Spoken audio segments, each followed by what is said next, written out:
This is the good old days, right?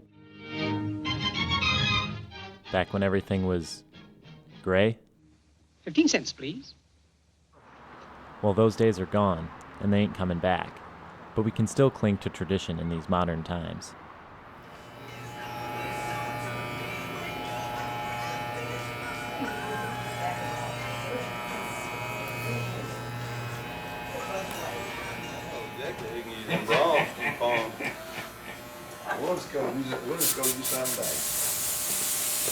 How you doing today?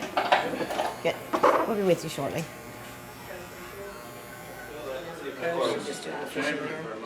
This is Deb Churchill. She's not a cosmetologist, she's not a stylist, she's a barber. He's out there, them hippies. Them hippie mushroom popping, pot smoking, crazy people. Motorcycle riding. How y'all doing today? This is not a salon. This is a barbershop. And that's, you can look up, in fact, I want to look up the definition of barbershop and see what it says, because I really honestly couldn't tell you what it says.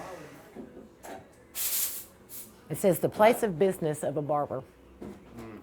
I'm doing something I really love doing. There's not a lot of money in it, but sometimes you just don't need that much to be happy.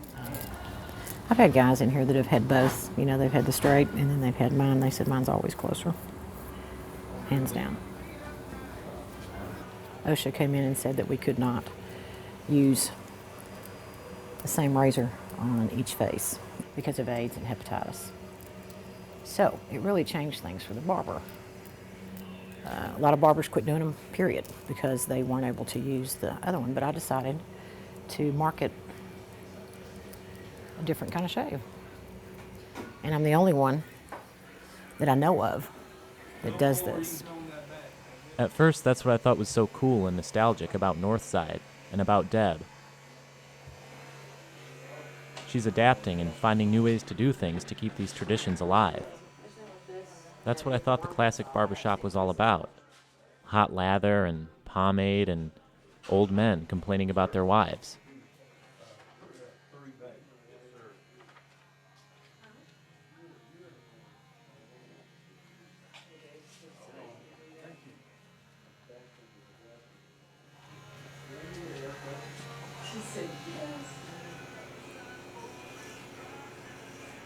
Well, those are neat match scissors you have. These guys are not about You're going now, wait a minute. getting your haircut, give me money. They're about building a relationship. The barber shop is about building a relationship. We're very much a family, very much. We do for each other, you know, and the customers become family. They do. This is Deb too. That's right. I got the D. I'm D too. The old-fashioned barbershop isn't just about hot towels and that stripy pole. What makes it traditional goes deeper than that. It's that sense of community and friendship. The barbers at Northside aren't letting that fade away. To them, being neighborly is never going to be obsolete. They have that little thing in the back.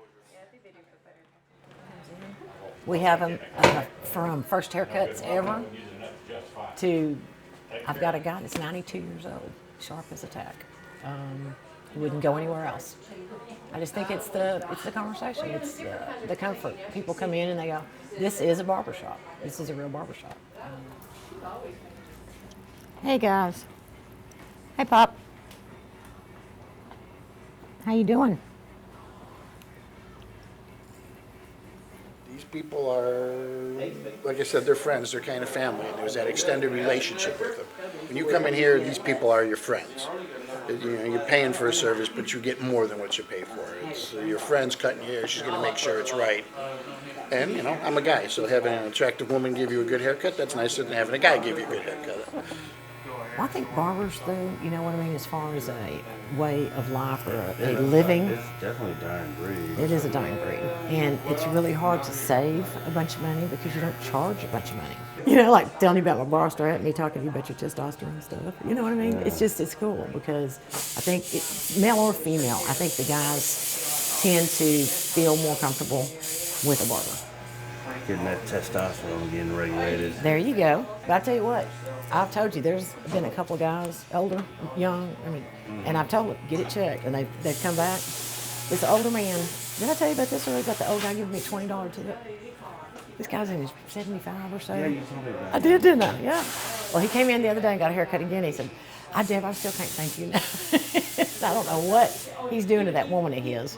I have no idea, but, God love her. The other places when you walk in, I haven't been to one in a long time, but I've heard customers say, nobody talks to you. You don't even know if they've acknowledged that you're there. People are in a hurry. They don't want to get to know anybody. They don't want to have to tell you anything. They don't want to talk to you. They just like texting. I think that was really what caused things to be the way they are. People don't have physical relationships anymore, like one-on-one. We keep making it easier to never have to talk to anyone. It's like human interaction is fading into obscurity.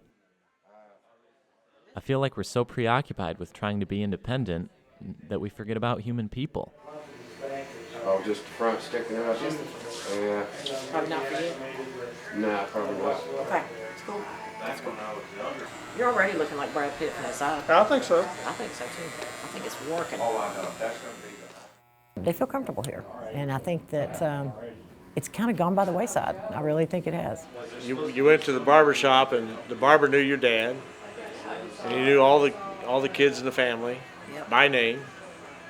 All your other type of stores, you got all these chain box stores anymore, and they don't care who you are. You're just another dollar in their register, That's right. Where the old corner drugstore and the corner hardware store are disappearing. In another 10 years or 15 years, all your mom and pop stores are going to be gone, and all you're going to have is the big box guy. And but you as a youth, I don't know what your future holds. Thanks. Modern society is trying to phase out places like Northside because getting to know people is old hat.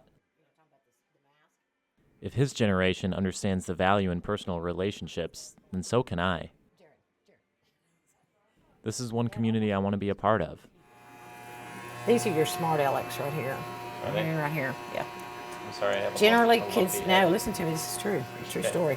Cutting little kids' hair. Yeah. I've always noticed that when they grow up, the kids that have this right here a little more pronounced than others, they're smart asses. Oh. What are you trying to say, Deb? It's just genetic. You can't help it. I'm a genetic smartass. You're genetic smart. I was born this way. Yes. That's Go, good, go, right? go, rules. It's kind of studious now, isn't he? Very, no, hold on. It's very Mr. Cleaver. Yeah, very Ward. Hey, right to that gutter. Thanks, Denny. Dang. Thank you, dear. Pretty cool. I was afraid to go that short. I like it. Sweet. This is the way it used to be. It's the way it's always going to be. And I'm hoping that it can maintain. The younger generation can still learn to appreciate conversation and relationships.